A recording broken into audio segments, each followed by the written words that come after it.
காலியான பேஸ்ட் இருந்தால் தூக்கி போட்டுறாதீங்க. இந்த மாதிரி பவுலில் வந்து ஒரு தண்ணி பிடிச்சிக்கோங்க. தண்ணி பிடிச்சதுக்கப்புறமா இந்த கவரை வந்து நல்லா சின்ன சின்னதாக வந்து நம்ம கட் பண்ணி போட்டுக்கலாம்.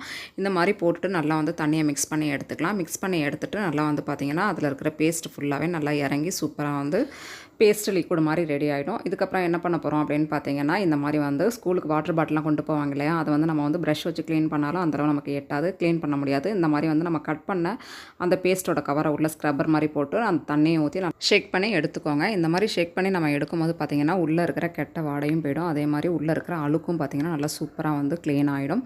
கண்டிப்பாக வந்து ட்ரை பண்ணி பாருங்கள். பிடிச்சிருந்துச்சி அப்படின்னு சொன்னால் மறக்காமல் லைக் பண்ணி சப்ஸ்கிரைப் பண்ணிக்கோங்க.